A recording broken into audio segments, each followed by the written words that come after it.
Module 18 Screen Print Half Tone Apparatus and Materials Stretch vinyl mesh or screen as the matrix, dark room, exposing box, light box, squeegee, photo emulsion and synthesizer, use our 3-color image for printing, G-clamp, screen printing inks, bowls, spatula, printing table, masking tape, thinner and reducer. Carefully select one screen, complete with a wooden frame and a stretched screen cloth. The size of this matrix for this assignment is 12 inches into 14 inches. Now it is time to prepare the photosensitive solution. Mix 3 parts PVA, 1 part synthesizer properly. Now coat the screen cloths with this solution evenly and dry this in the dark room. Note: the screen once coated with the solution is extremely sensitive to light, hence be very carefully to leave it to dry in the dark room. Screen printing is a printing technique where a mesh is used to transfer ink onto a substrate except in areas made impermeable to the ink by a blocking stencil. A blade or squeegee is moved across the screen to fill the open mesh apertures with ink, and a reverse stroke then causes the screen to touch the substrate momentarily along a line of contact. This causes the ink to wet the substrate and be pulled out of the mesh apertures as the screen springs back after the blade has passed.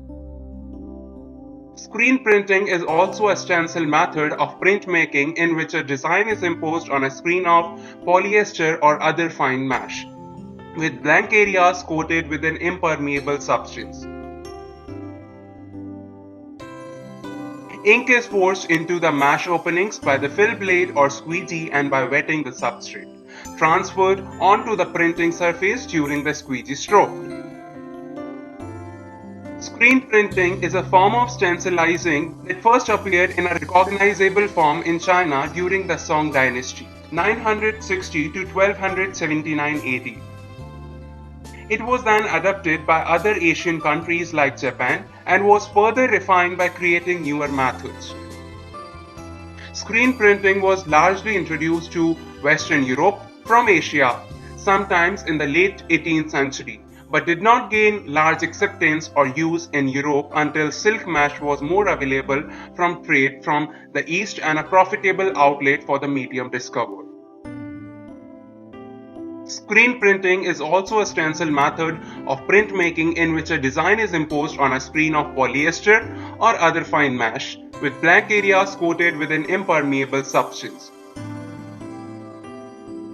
Ink is forced into the mesh openings by the fill blade or squeegee and by wetting the substrate, transferred onto the printing surface during the squeegee stroke.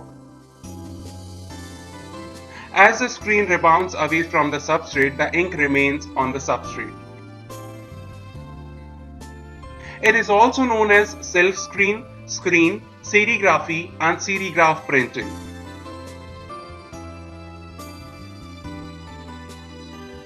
One color is printed at a time, so several screens can be used to produce a multicolored image or design. There are various terms used for what is essentially the same technique. Traditionally, the process was called screen printing or silk screen printing because silk was used in the process prior to the invention of polyester mesh.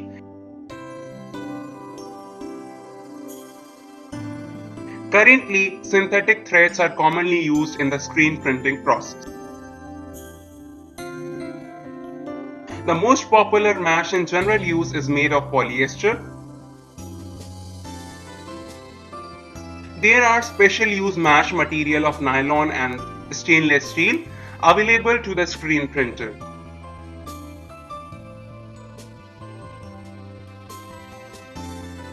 There are also different types of mesh sizes which will determine the outcome and look of the finished design on the material.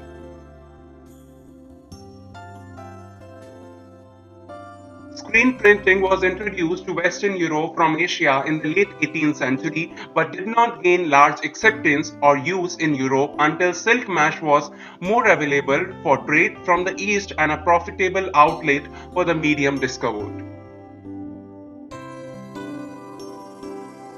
Early in the 1910s, several printers experimenting with photoreactive chemicals used the well-known actinic light, activated cross-linking or hardening traits of potassium, sodium or ammonium chromate and dichromate chemicals with glues and gelatin compounds. Roy Beck, Charles Peter, and Edward Owens studied and experimented with chromic acids, salt, synthesized emulsions for photoreactive stencils. While coating the screen, make a thin, smooth, even coating on both sides of the screen, trying to avoid drips and runs. Now place the screen in the dark room to dry out.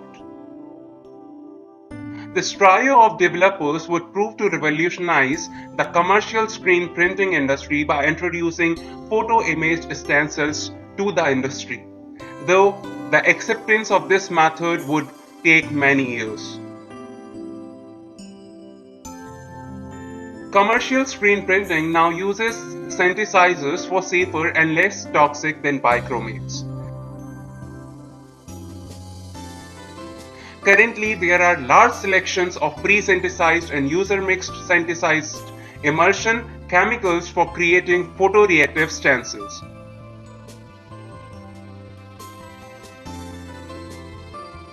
A group of artists who later formed the National Serigraphic Society coined the word serigraphy in the 1930s to differentiate the artistic application of screen printing from the industrial use of the process.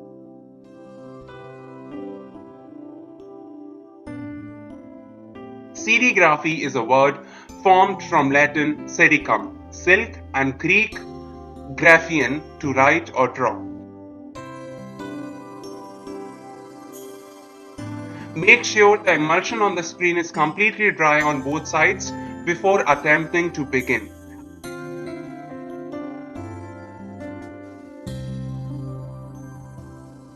Artwork. Print out. The inked surface has to be turned towards the emulsion on the screen. Do not turn on the lights as the screen is still light sensitive.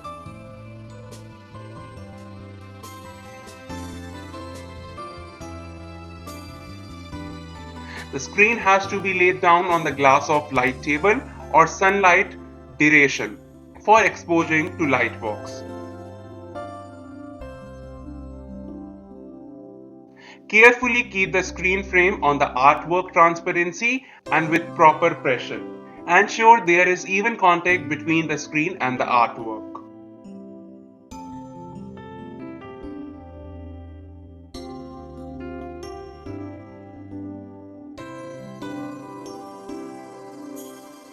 Turn on the lights of the light box for exposing for 5 minutes or sunlight timings is according sunlight intensity 1 or half minute. In 1907, Samuel Simon patented screen printing in England. At first, the process was used to print interesting colors and patterns on wallpaper and fabrics and then by advertisers.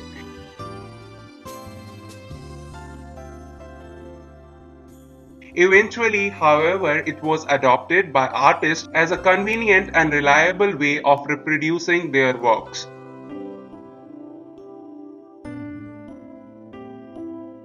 In today's contemporary world, screen printing is used by fine artists along with commercial printers who use graphic screen printing to place images on t-shirts, DVDs, glass, paper, metal and wood.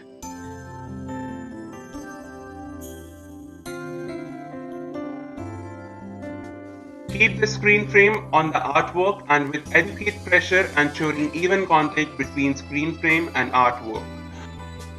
In the 1930s, a group of artists who wanted to differentiate what they did from the commercial world, formed the National Serigraphic Society. Dry in sunlight, clean exposed artwork frame.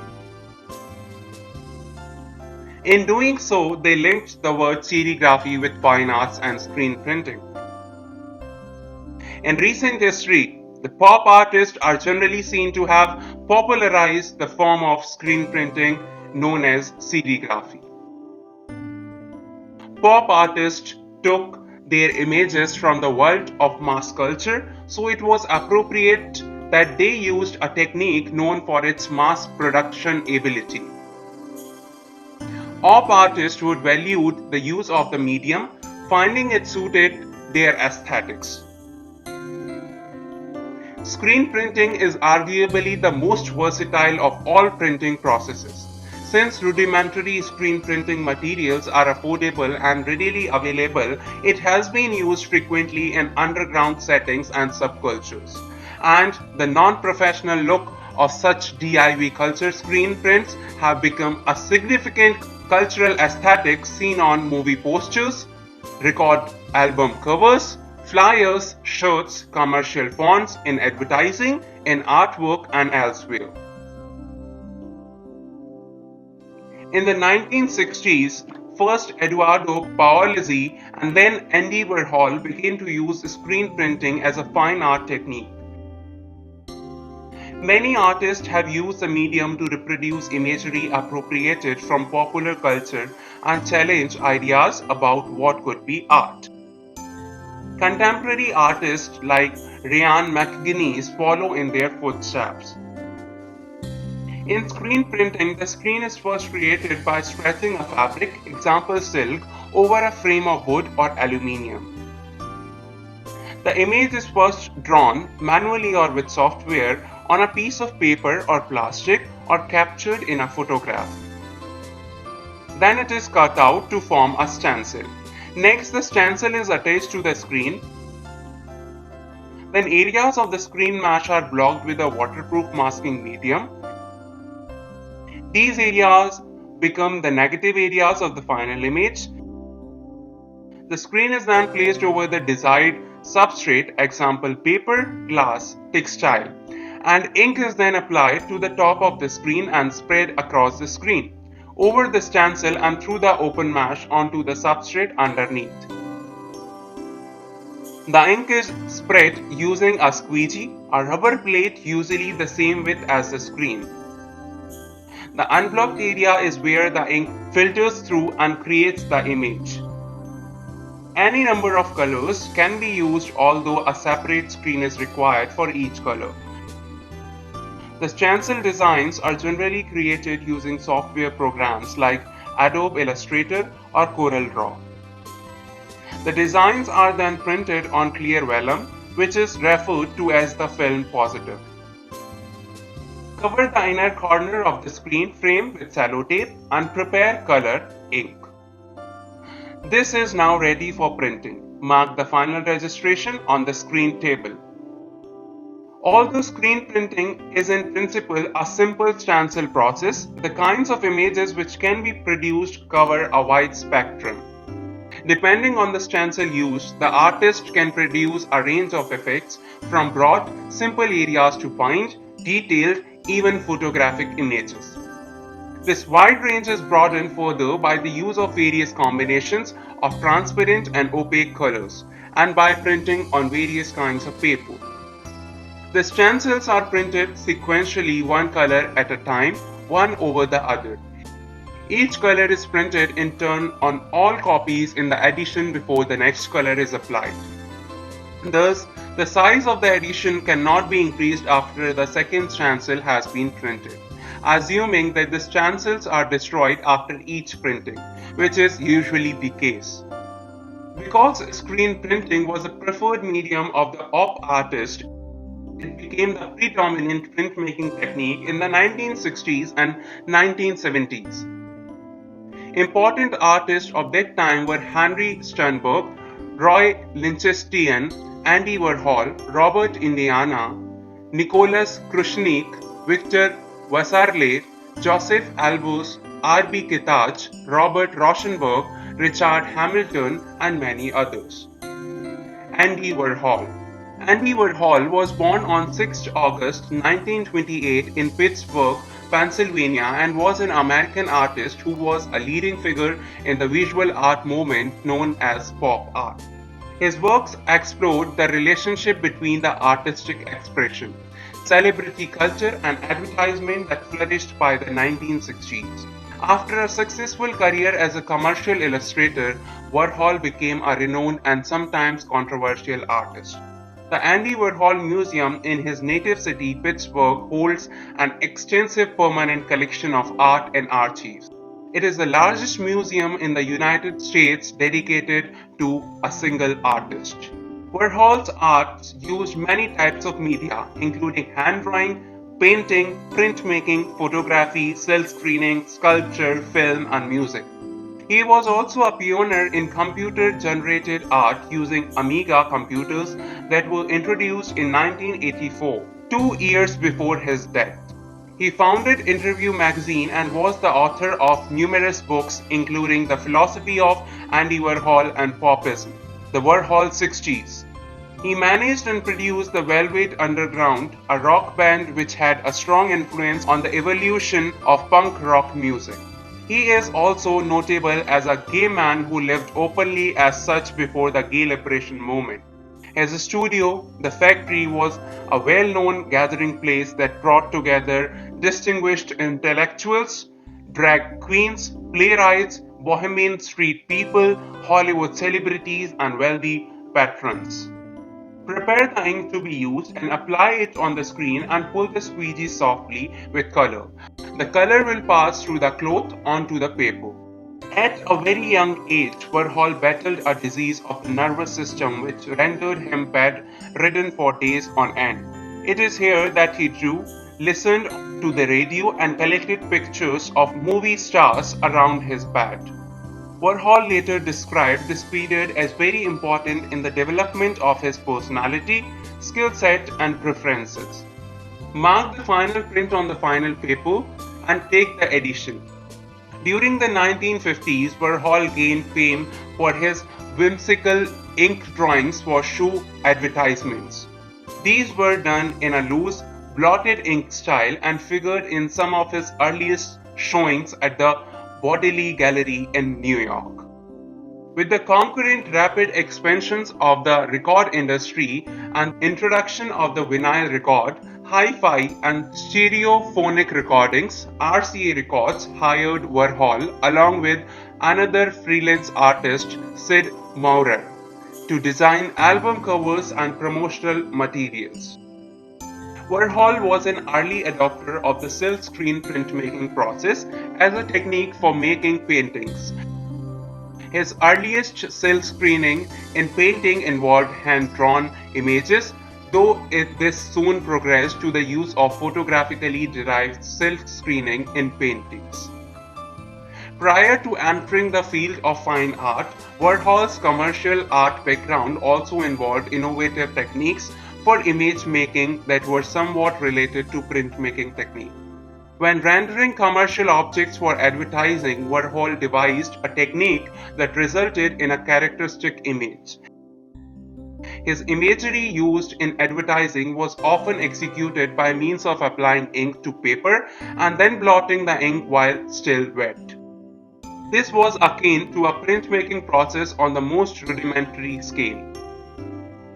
Warhol's work, both as commercial artist and later a fine artist, displays a casual approach to image making, in which chance plays a role and mistakes and unintentional marks are tolerated.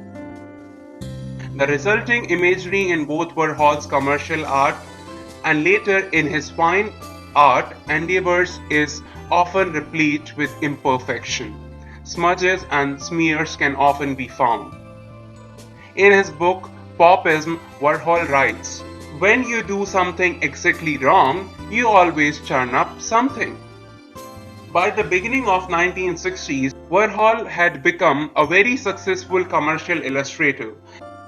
His detailed and elegant drawings for Pusch Miller shoes were particularly popular. They consisted mainly of blotted ink, drawings, or monoprints, a technique which he applied in much of his early art. Although many artists of this period worked in commercial art, most did so discreetly. Warhol was so successful, however, that his profile as an illustrator seemed to undermine his efforts to be taken seriously as an artist.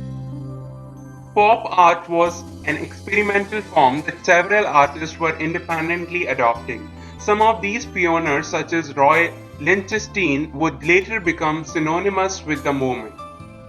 Warhol, who would become famous as the Pop of Pop, turned to this new style, where popular subjects could be part of the artist's palette. His early paintings show images taken from cartoons and advertisements, hand painted with paint drips. Marilyn Monroe was a pop art painting that Warhol had done, and it was very popular. Those drips emulated the style of successful abstract expressionists such as William D. Kooning.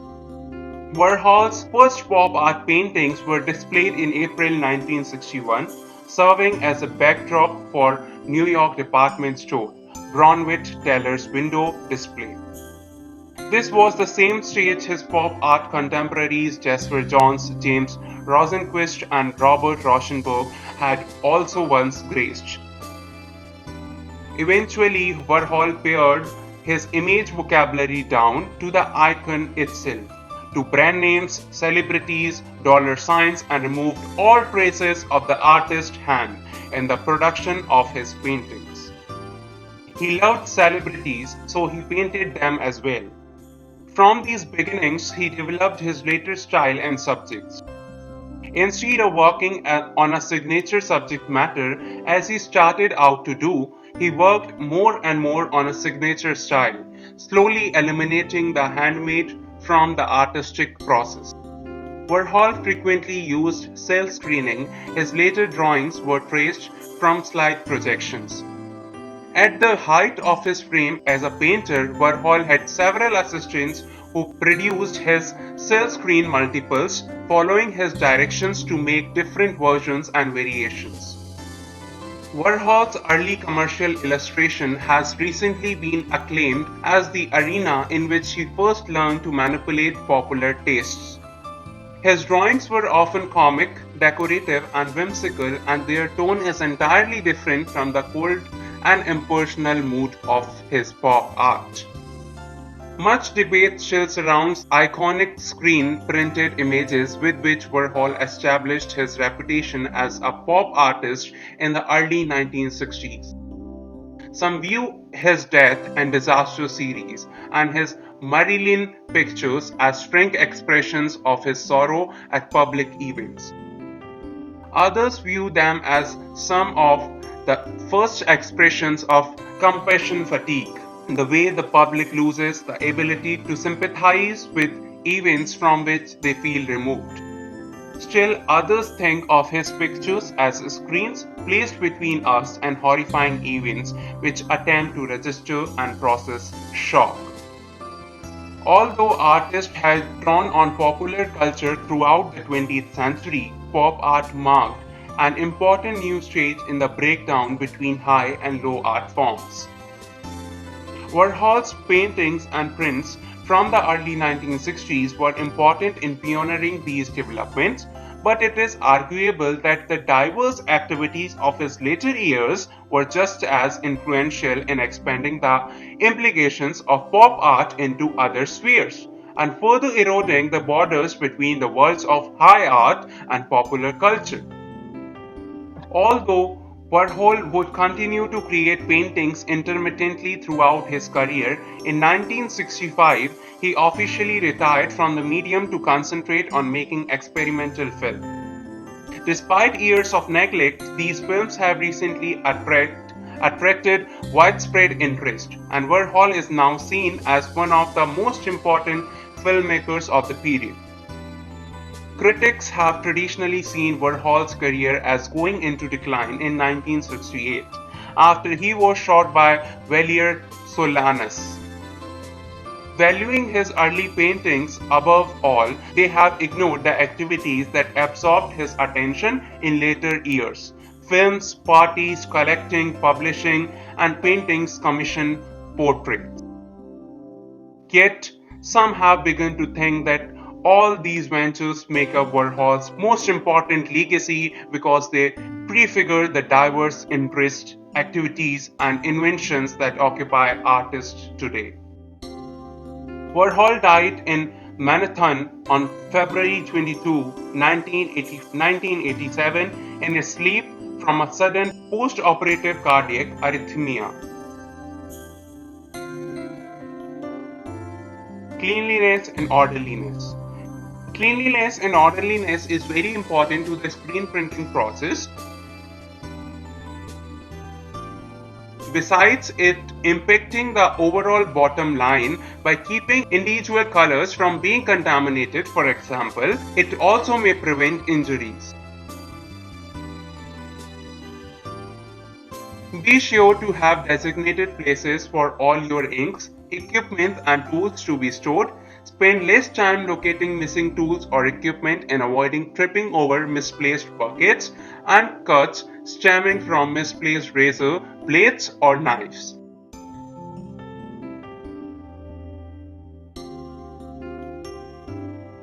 Chemical safety precautions.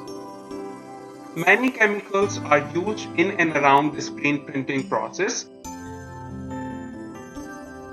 Many of these chemicals are solvents used to clean screens, spills, and equipments, while others are mixed into the ink to increase or lessen its viscosity. Since chemicals can be inhaled or absorbed through the skin, use any solvents in well-vented areas only and wear gloves where necessary.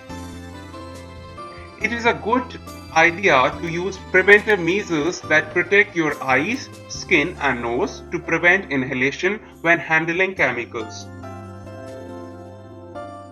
Read the labels of any chemicals to determine which safety precautions you should take.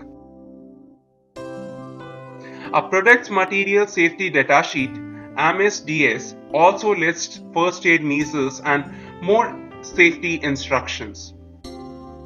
Equipment safety training. If a workplace has any electronic equipment, be it a flash cure unit, dryer, or automatic printing machine, each person should be trained on how to safely use it. Be sure that the machines also have the necessary safety guards or covers in place so that the engine parts are not exposed. Stay alert. Many accidents happen in the workplace due to lack of alertness or common sense. To help combat tiredness or drowsiness, take breaks and stay hydrated. Moving or walking around also will help energize the mind and body. Keep distractions to a minimum when working in a fast-paced environment, especially around automated equipment. Whether the distraction comes in the form of music, cell phones, computers, or interaction with other co-workers, minimize distractions to focus on the task at hand.